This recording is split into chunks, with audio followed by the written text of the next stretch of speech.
अगर मैं आपसे कहूं कि एक ऐसा कॉलेज है जहां रात होने के बाद कोई रुकता नहीं, जहां क्लासरूम की पुरानी खिड़कियां अपने आप खुलती बंद होती हैं, जहां सीसीटीवी में ऐसी आकृतियां दिखती हैं जो इंसान तो बिल्कुल नहीं लगती, तो क्या आप यकीन करेंगे? नमस्कार दोस्तों, आपका स्वागत है रोशन हॉरर स्टोरीज में। मैं हूं रोशन और यहां हर कहानी आपके रातों की नींद उड़ा देगी।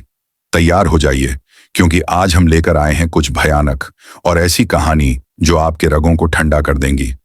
अगर आप मेरे चैनल पर नए हो तो इसे सब्सक्राइब कर लीजिए और सुनते रहें हमारी कहानी। तो चलिए शुरू करते हैं आज की कहानी।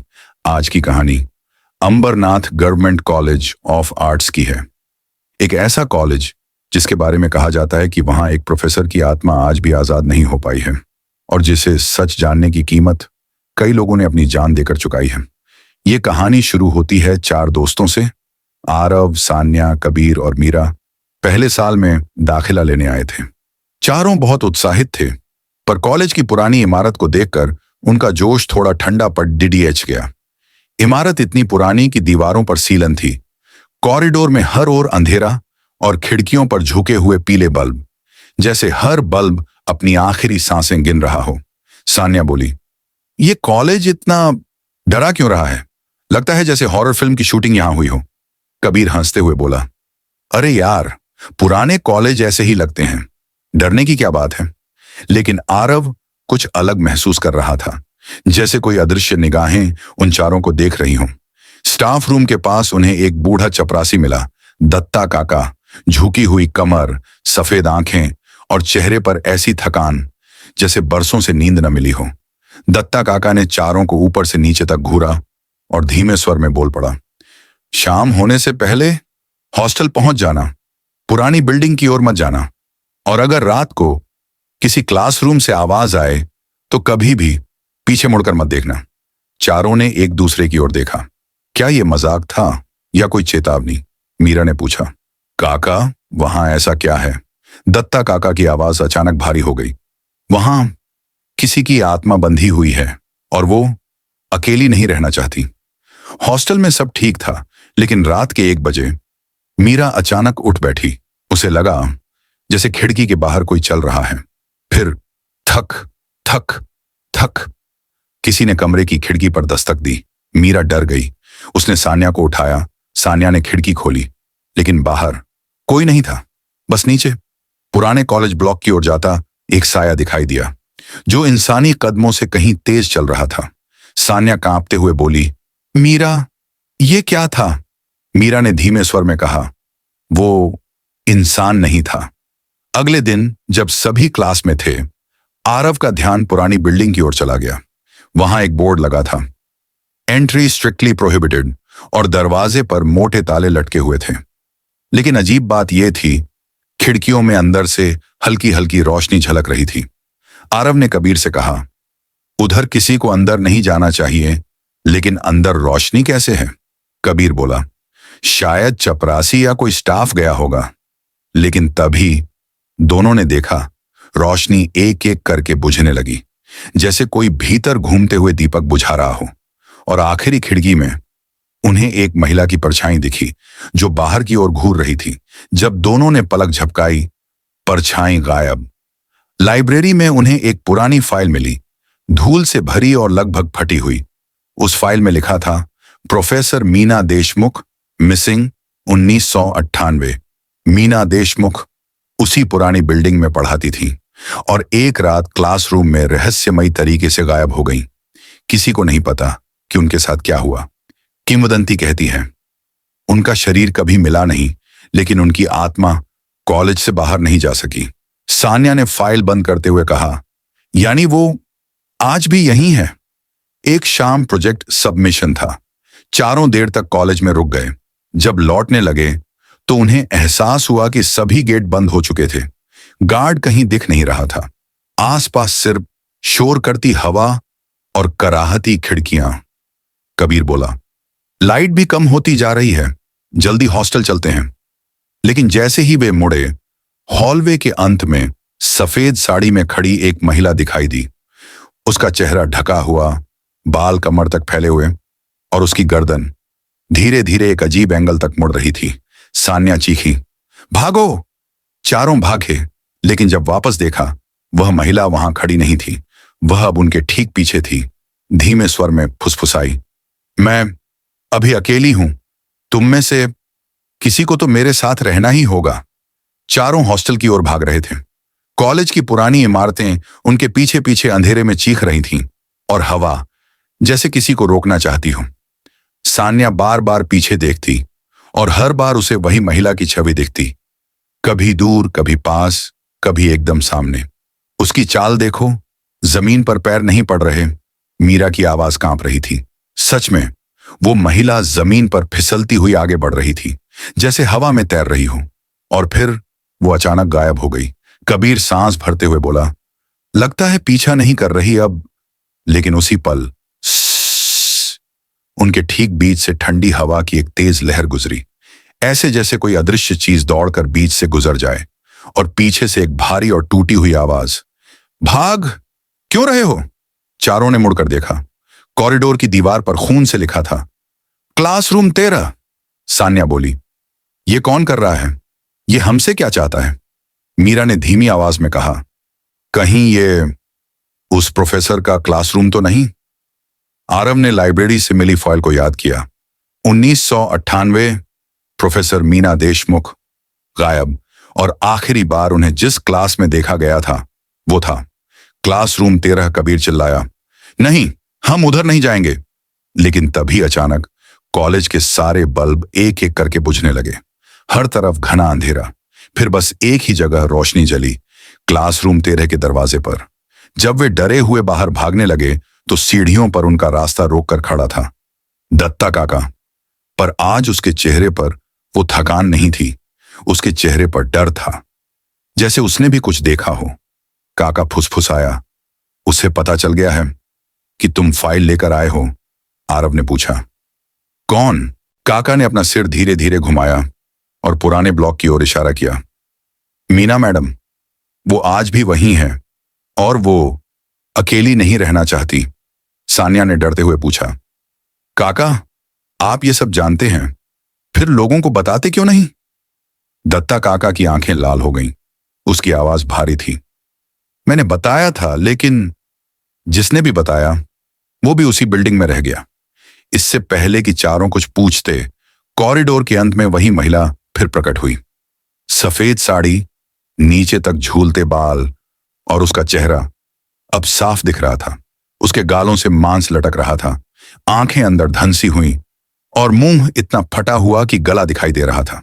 वो चीखी, दत्ता, तूने इन्हें रोकने की कोशिश की। अगले ही पल दत्ता काका जिस सीढ़ी पर खड़ा था उसका पत्थर टूट गया, और काका नीचे अंधेरे में गिर गया। सान्या चीख उठी, काका! लेकिन नीचे सिर्फ अंधेरा, और कहीं गहराई में किसी के खून उगलने की आवाज आ रही थी।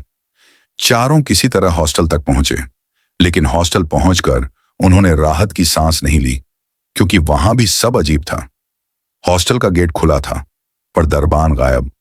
कॉमन रूम की लाइट्स छपक रही थीं, और दीवार पर ताजा खुरचे हुए निशान।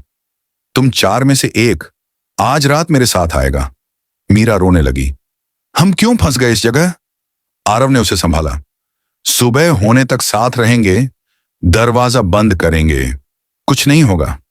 उन्होंने कमरे का दरवाजा अंदर से बंद किया, लेकिन डर अंधेरा देखकर नहीं जाता, डर आवाजों से आता है। करीब रात 3 बजे कमरे के बाहर कोई धीरे धीरे चलता हुआ सुना, टप टप टप।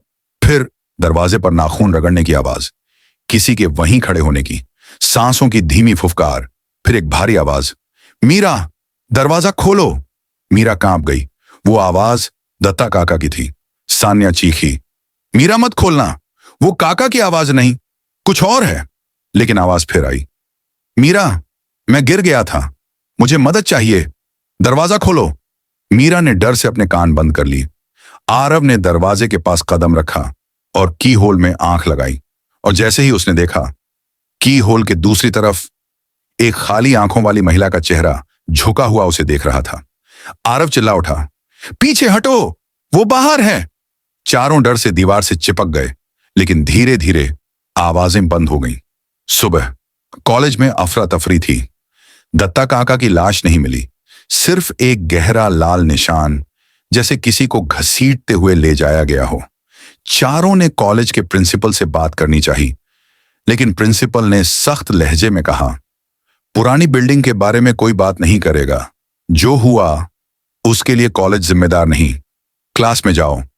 सान्या ने प्रतिवाद किया। काका की मौत हुई है, हमें पता होना चाहिए। प्रिंसिपल चिल्लाया।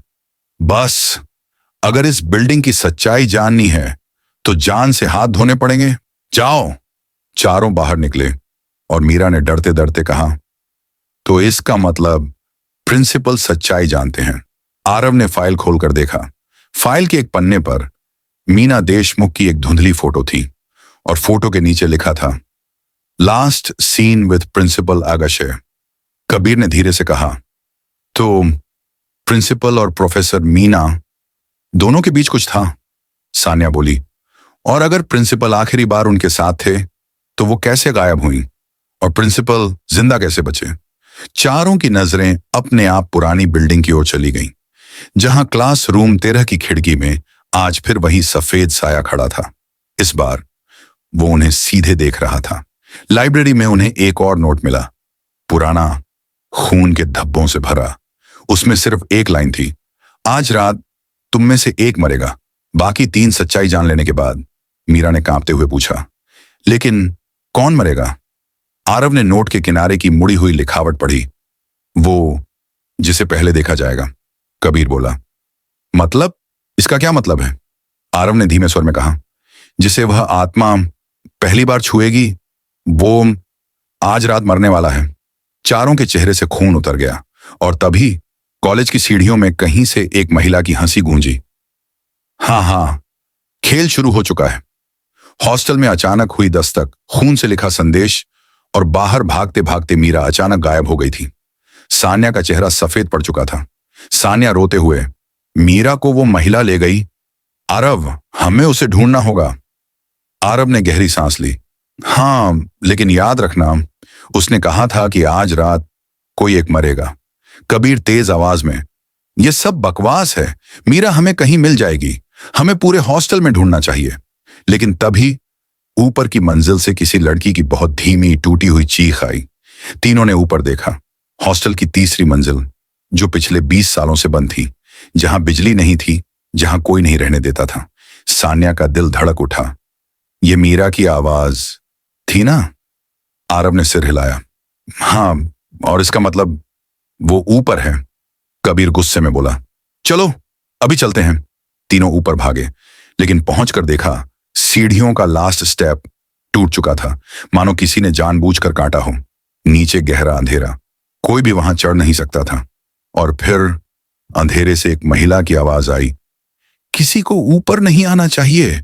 और तुरंत ही हवा का भयंकर झोंका आया। बल्ब फट गए और सीढ़ियां अपने आप बंद हो गईं। मीरा की आवाज गायब। अचानक कॉरिडोर के दूसरे कोने से एक पुरानी खड़खड़ाती आवाज आई, रुको। तीनों पलटकर देखते हैं। दत्ता काका खड़े थे, लेकिन कुछ बदल गया था उनमें। उनकी चाल लड़खड़ाती, आंखें और गहरी, और कपड़ों पर मिट्टी और खून। कबीर चिल्लाया, काका, आप जिंदा हैं? दत्ता काका ने धीमे से कहा, मैं जिंदा नहीं हूं बेटा। सान्या कांप गई। मतलब? काका ने भारी आवाज में कहा, वो मुझे रात को सीढ़ियों से गिरा नहीं, नीचे खींच कर ले गई थी। मैं उठा, पर मेरा शरीर वहीं पड़ा है। तीनों पीछे हटे। डर साफ दिख रहा था। काका ने गहरी टूटी सांस लेते हुए कहा, मुझे बस एक बात कहने भेजा गया है। कबीर ने पूछा, क्या? दत्ता काका की आंखें काली पड़ गईं। अगर तुम सच जानना चाहते हो तो पुरानी बिल्डिंग आओ। और अगले ही पल उनका शरीर जमीन पर गिरकर गायब हो गया। बस गर्म भाप जैसा धुआं बचा। सान्या ने लगभग चीखते हुए कहा, हमें वहां नहीं जाना चाहिए, वो हमें मार डालेगी। आरव ने दृढ़ता से कहा, मीरा वहां है, हम जाएंगे। रात पूरी तरह गहरा चुकी थी। तीनों कॉलेज के मुख्य मैदान से होकर पुरानी बिल्डिंग की ओर बढ़े। बिल्डिंग बाहर से उतनी खतरनाक नहीं लगती थी जितनी अंदर से। जैसे ही वे पास पहुंचे, दरवाजा खुद ब खुद कर्र की आवाज के साथ खुल गया। अंदर अंधेरा और 3 स्रोत नीली ठंडी हवा के। सान्या धीरे से बोली, ये जगह सांस ले रही है। अचानक कहीं ऊपर से एक लड़की की कमजोर आवाज आई, आरव। सान्या, ये मीरा है। लेकिन आवाज टूटती जा रही थी, जैसे पानी में डूबती हुई आवाज। वे बिल्डिंग के अंदर बढ़े। कॉरिडोर में हर दीवार पर किसी महिला के नाखूनों से गहरे निशान थे और बीच बीच में खून से लिखे वाक्य, सच बाहर नहीं आता, किसी को बताने मत देना, वो अभी भी यहीं है। आगे क्लासरूम 13 का दरवाजा दिखाई दिया, टूटा हुआ, जला हुआ, जैसे किसी ने आग लगाई हो। दरवाजे के ऊपर काला धुआं घूम रहा था और अंदर से हल्की रोशनी, गुलाबी नहीं, पीली भी नहीं, नीली। कबीर ने धीरे से कहा, वो अंदर है, मुझे पता है। लेकिन आरव ने हाथ रोक दिया, अभी नहीं, पहले समझते हैं कि हम क्या फेस करने जा रहे हैं। तभी दरवाजा अपने आप चरमराया और क्लासरूम 13 के अंदर से एक महिला की आकृति बाहर झुकी। सफेद साड़ी, लंबे बाल, सूखे खून के निशान और गर्दन उल्टी दिशा में मुड़ी हुई। उसने कहा, अंदर आओ। जैसे तीनों कमरे में दाखिल हुए, कमरा घूमने लगा। दीवारें धुंधली, फर्श गायब, और वे सब 20 साल पीछे उसी रात में पहुंच चुके थे। पूरा टेढ़ा मेढ़ा दृश्य उनके सामने था। प्रोफेसर मीना पढ़ा रही थी, छात्र बैठे थे। प्रिंसिपल आगाशे गुस्से से लाल शराब की बोतल हाथ में, आंखों में पागलपन। आगाशे चिल्लाया, तुम मुझे छोड़कर उस नए लेक्चरर के पास जा रही हो? मीना मैडम डरते हुए, सर, मैं आपके साथ नहीं, मैं बस पढ़ाना चाहती हूं। आगाशे ने बालों से पकड़कर उन्हें घसीटा और डेस्क पर पटक दिया। सान्या रो पड़ी, नहीं, ये झूठ है, ये नहीं हो सकता। मीना मैडम विनती करती रहीं, प्लीज छोड़ दीजिए, मैं किसी को नहीं बताऊंगी। लेकिन आगाशे ने उनका गला दबाना शुरू कर दिया। रात में चीख गूंजी और कुछ ही मिनटों में मीना मैडम की आवाज हमेशा के लिए शांत हो गई। फिर उसने शरीर घसीटा और क्लासरूम 13 के नीचे बनी पुरानी स्टोर रूम वाली कब्र में दफना दिया। अचानक चारों वापस क्लासरूम में आ गए, लेकिन इस बार मीरा की लाश उनके सामने पड़ी थी। गर्दन पर उंगलियों के गहरे निशान, आंखें खुली हुई, चेहरा डर से जम चुका। सान्या जमीन पर गिर गई। मीरा, नहीं, नहीं। कबीर की सांसें अटक गईं। वह बोला, ये मीरा को क्यों मारा? तभी मीना की आत्मा कमरे के बीच प्रकट हुई। बाल हवा में लहरा रहे थे, चेहरा 2 गुना बड़ा, आंखें लाल। उसने कहा, पहली रात जिसकी आवाज सुनी थी, वही पहली बारी मरी। कबीर कांपते हुए, अब कौन? मीना की आत्मा ने धीरे धीरे उंगली उठाई और उसकी उंगली कबीर की ओर इशारा कर रही थी। कबीर की आंखें फैल गईं। नहीं, मैं नहीं, मैंने कुछ नहीं किया। मीना चीखी, तू पहला था जिसने मुझे देखा था इस कॉलेज में, तू अगले नंबर पर है। अचानक कबीर का शरीर हवा में उठा, बल्ब फट गए, खिड़कियां टूट गईं और मीना की आत्मा ने उसकी गर्दन को पकड़कर ऐसा मरोड़ा कि आवाज पूरे कमरे में गूंज उठी, कर। कबीर की मौत बस कुछ सेकंड में हो गई। सान्या और आरव जड़ हो गए। मीना की आत्मा धीरे धीरे बोली, अब बचे दो, सच अभी बाकी है। क्लासरूम 13 में खून, टूटे कांच और 2 लाशों के बीच खड़े आरव और सान्या कुछ नहीं बोल पा रहे थे। सान्या टूट गई थी। कबीर, मीरा, सब खत्म हो गया, हम भी मर जाएंगे। आरव ने सान्या को पकड़ा, नहीं, आत्मा बदला चाहती है, हमें बदला पूरा करना होगा। उसका कातिल अभी भी जिंदा है, यही वजह है कि वो आज तक फंसी हुई है। सान्या कांपती आवाज में, प्रिंसिपल आगाशे। आरव ने सिर हिलाया, हां, उसे ढूंढना होगा, आज, अभी। तभी कमरे की दीवारों पर किसी नाखून से एक लाइन खुदने लगी। आगाशे, प्रिंसिपल रूम में, अकेला। सभी लाइट्स बुझ गईं। सिर्फ कॉरिडोर के आखिरी छोर पर एक लाल रोशनी जल उठी। सान्या ने धीरे से कहा, वो हमें वहां ले जाना चाहती है। ऑफिस के बाहर माहौल अजीब था। दरवाजा भीतर से बंद, अंदर किसी के चलने की आवाजें, कभी भारी सांसें, कभी कराहने जैसी आवाजें। आरव ने दरवाजा तोड़ दिया। अंदर प्रिंसिपल आगाशे फर्श पर पड़े हुए थे। उनके दोनों हाथ पीछे मुड़े हुए और चेहरे पर उंगलियों के गहरे नीले निशान। सान्या डर गई। ये जिंदा है क्या? अचानक आगाशे ने एक आंख खोली। वो आ गई है, वो मुझे ले जाएगी, मुझे पता था वो आएगी, आरव चिल्लाया। आपने क्या किया था? आगाशे की आवाज टूटी हुई थी। मैंने मैंने मीना को मारा था, नशे में था, गुस्से में था, फिर उसे दफना दिया, किसी को कुछ न बताने दिया। सान्या चीखी। आपने उसकी जिंदगी बर्बाद कर दी। आगाशे रोने लगे। मैं बचना चाहता था, सालों तक बचा रहा, लेकिन आज मैं नहीं बचूंगा। अचानक कमरे के ट्यूबलाइट्स फड़कने लगी, ठंड बढ़ने लगी, खिड़कियां अपने आप बंद होकर चटक गईं और कमरे के बीच नीले धुएं के साथ प्रोफेसर मीना की आत्मा प्रकट हो गई। आगाशे चीखने लगा, मीना, मुझे माफ कर दो, मैंने गलती की थी, मुझे मौका दो। मीना की आत्मा का चेहरा धीरे धीरे बदलने लगा। शांत चेहरा से खून से सना, फटा हुआ, तड़पता चेहरा। उसने कहा, 20 साल तक मैं इस कमरे में रोती रही, चिल्लाती रही, तुम बचते रहे, अब मेरी बारी है। उसके बाल सांपों की तरह हवा में उठे। उसने आगाशे की तरफ हाथ बढ़ाया। आगाशे कांपते हुए चिल्लाया, नहीं, कोई बचाओ, कोई तो बचाओ। उसकी आवाज वहीं कट गई। मीना की आत्मा ने आगाशे का गला पकड़कर उसे हवा में उठाया। उसकी गर्दन से टूटने की आवाजें आने लगीं। उसकी आंखें सफेद हो गईं, चेहरा नीला। सान्या डर से आंखें बंद कर गई। आरव भी देख नहीं पाया। एक तेज, दिल दहला देने वाली कड़ाक की आवाज के बाद आगाशे का शरीर जमीन पर गिर गया। मीना की आत्मा ने 20 साल पुराना बदला पूरा कर लिया था। अब कमरे में खामोशी थी। सान्या ने आंखें खोली। सामने मीना की आत्मा खड़ी थी, लेकिन इस बार उसके चेहरे पर दर्द नहीं, शांति थी।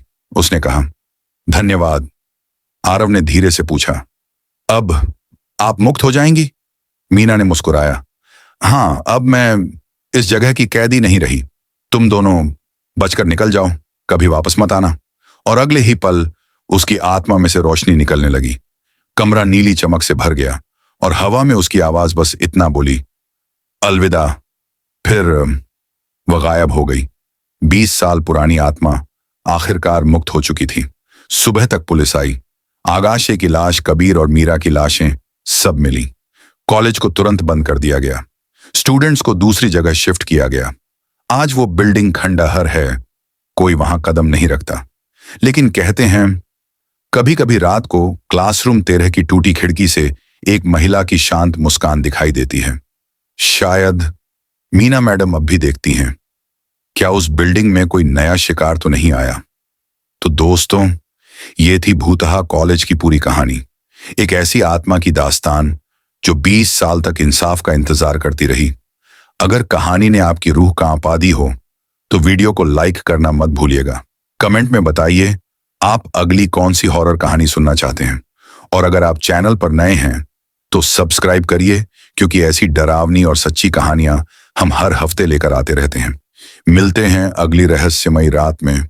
तब तक के लिए सावधान रहें, क्योंकि अंधेरे में कौन देख रहा है, कहां नहीं जा सकता।